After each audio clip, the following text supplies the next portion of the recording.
आप सभी को जय श्री श्याम। कैसे आप उम्मीद करते हैं सब अच्छे होंगे।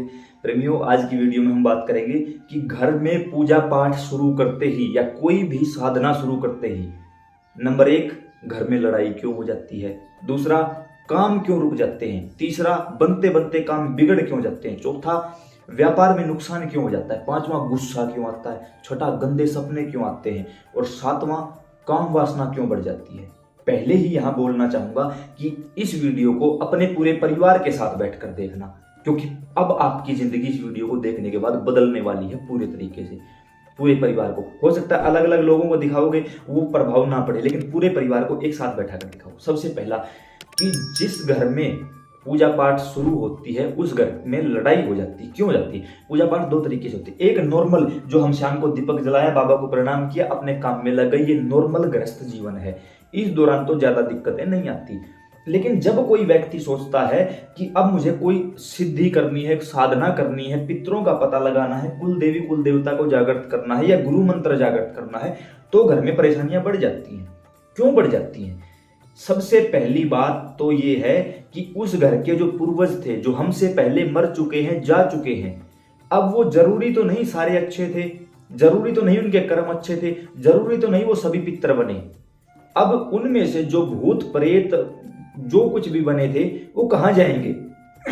आपके घर के प्रेत मेरे घर क्या लेने आएंगे आप बताओ। वो आपके ही घर में रहेंगे। या फिर कोई चौक चौराहे से कोई शक्ति लग के घर में प्रवेश कर जाती है। जैसे कोई व्यक्ति नशा करके आता है, मेल फीमेल कोई भी हो सकता है, नशा करके घर आता है, देर सवेर आता है उसके साथ, या कोई क्रिया कर देता है उसके चक्कर में, या कुछ भी ऐसी चीज हो जाती है। तो दो नेगेटिविटी, एक घर की एक बाहर की। अब वो जब घर में रुक जाती है, जिस घर में पूजा पाठ नहीं होता, जो व्यक्ति अपने आप को स्वच्छ और शुद्ध नहीं रखता, उसके घर में नेगेटिविटी अपने आप आ जाती है। क्यों। अगर पढ़ना है तो स्कूल कॉलेज यूनिवर्सिटी जाना पड़ेगा, नहीं पढ़ना है कहीं नहीं जाना, घर रह जाओ। साफ सफाई करोगे तो लक्ष्मी का वास होगा, अगर भूतों का वास करवाना है कुछ मत करो। यानी गलत करने के लिए कुछ नहीं करना पड़ता, अपने आप हो जाएगा। वो सही करने के लिए कुछ करना पड़ेगा। तो ऐसे में जब हम साधना पर बैठते हैं तो हमारे घर में जो गंदगी होती है, यानी चाहे पितर मलिन हो, पितर प्रेत योनि में हो, या बाहर की कोई नेगेटिविटी बैठी हो, उसको ये लगने लगता है कि एक म्यान में एक तलवार रह सकती है। अब इसने तो भगवान का नाम लेना शुरू कर दिया है, और नाम के अंदर तो इतनी पावर है कि कलयुग केवल नाम आधारा। अब जैसे ही यहां नाम का प्रभाव होगा तो यहां पर भगवान आ जाएंगे। भगवान आएंगे तो मुझे घर छोड़ना पड़ेगा। तो क्यों ना मैं कुछ ऐसा करूं कि यहीं से इनको रोक दूं।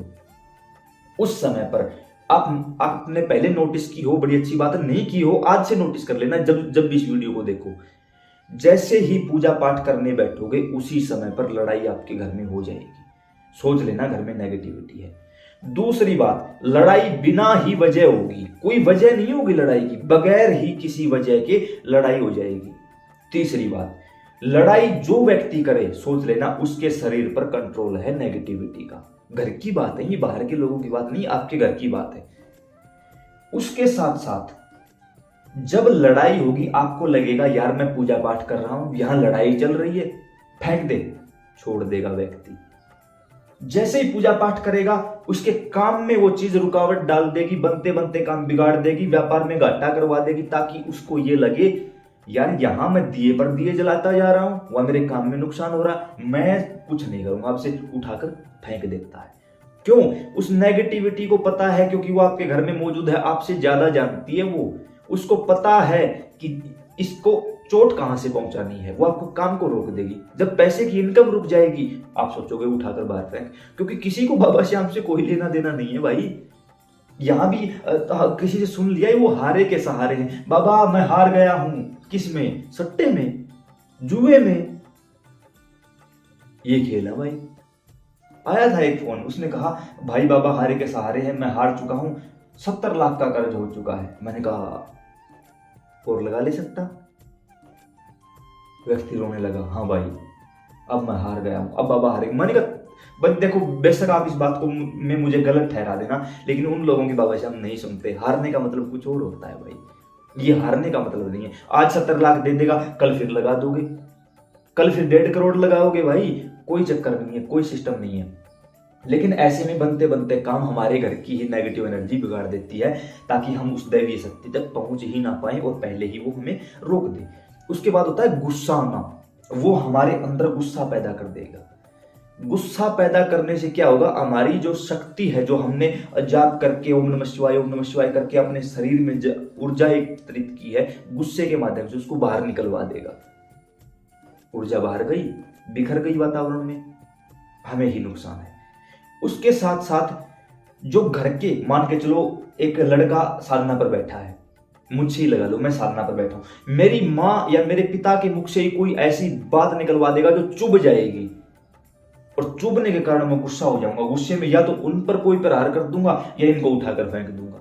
यही तो होता है गुस्से में। या फिर मैं अपना एक कंट्रोल खो दूंगा, पता नहीं क्या तोड़ फोड़ कर दूंगा, और वही तो वो चीज चाहती थी। इसीलिए वीडियो की शुरुआत में बोला था पूरे परिवार को साथ लेकर बैठना। इससे क्या होगा, जो बात बता रहा हूं वो पूरा परिवार सुनेगा, और फिर कंट्रोल कर सकोगे उस बात को कि भाई सब कुछ उस नेगेटिविटी के कारण हो रहा है, चुप रहो चुप रहो चुप रहो। अब होगा क्या, आपको रात को सपन के माध्यम से संभोग के दृश्य दिखाई देगी। आप सोचोगे यार सारा दिन माला चल रही थी, काम पर था मैं, तो दोनों समय दिया करता हूं, फिर ये क्या चक्कर है। वो नेगेटिविटी करेगी क्या, आप मैरिड हो तो भी, अनमैरिड हो तो भी, आपको सपन के माध्यम से संभोग के दृश्य दिखाएगी। आप सोचोगे यार मैंने कुछ किया भी नहीं। हाँ, यहाँ भी दो विषय हैं। एक, अगर सारा दिन फोन में वही चीजें देख रहे हो ना, तो रात को वही काम होगा, नोट कर लेना इस बात को। उनका यहाँ कोई लेना देना, सारा दिन देखा कुछ और जो नहीं देखना चाहिए था, और रात को क्या करूं भाई साहब, सपने ही ऐसे, भाई दिन में देखेगा वही सपन में आएगा। लेकिन पूजा पाठ करने के बाद अगर ऐसा हो रहा है, दिन में सारा दिन कोई ऐसी बात दिमाग में नहीं थी फिर भी ऐसा हो रहा है, तो ये वो नेगेटिविटी है जो आपके ही घर के लोगों का रूप लेती है। अगर आप पुरुष हो तो आपको आपके ही घर की महिला के रूप में दिखाई देगी, मां के रूप में, बहन के रूप में, बेटी के रूप में। क्यों ऐसा ही क्यों होता है? गुरु के रूप में दिखाई देती है, पिता के रूप में, भाई के रूप में, बेटे के रूप में। ऐसा इसलिए किया जाता है ताकि आप आत्मग्लानि से भर जाओ कि यार मैं कितना दुष्ट हूं, मैं कितना गंदा हूं, मैं अपने परिवार के लोगों के बारे में इतना गंदा कैसे सोच सकता हूं, जबकि आपने सोचा नहीं होता। क्यों? ताकि आत्मग्लानि करके आप ये चीज छोड़ दो कि यार मैं तो गंदा हूं, मैं भगवान के तो क्या, मैं तो अपने परिवार के लायक भी नहीं बन पाया, क्या मैं अपनी मां के बारे में ऐसा सोच सकता हूं। जानबूझ के आपसे वो चीज छुड़वा दी जाती है, जानबूझ के उस चीज का रूप लिया जाता है, क्योंकि जो नेगेटिव पार्टिकल्स घर में मौजूद है उनको पता है कि आप कहां से टूटोगे, उनको आपसे ज्यादा जानकारी है इस बारे में। इसलिए मैं यहाँ विनम्र प्रार्थना करता हूं, परिवार समेत बैठकर देखो, अकेले देख रहे हो तो भी अपने परिवार को दोबारा से देखो इस वीडियो को, और पूरे परिवार को साथ बैठा कर उसके बाद अपने परिवार से कहो भाई हम सिद्धि साधना करने जा रहे हैं और ये लक्षण होंगे। अगर नेगेटिविटी है तो आप लोग भड़कना मत, लड़ाई झगड़ा मत करना, चुपचाप सहते जाओ। एक बार कोई भी साधना 21 या 41 दिनों की पूर्ण कर लो, सिस्टम सेट है भाई। उस नेगेटिविटी को घर छोड़ के भागना ही पड़ेगा, दूसरा कोई रास्ता नहीं होगा उसके पास। तो अगर लगे कि यह जानकारी बिल्कुल सही है तो अन्य प्रेमियों को शेयर करिए। हमसे जुड़ना चाहते हैं, नीचे डिस्क्रिप्शन में व्हाट्सएप ग्रुप का लिंक दिया, वहां से आप हमारे साथ जुड़ सकते हैं। जय श्री श्याम, राधे राधे।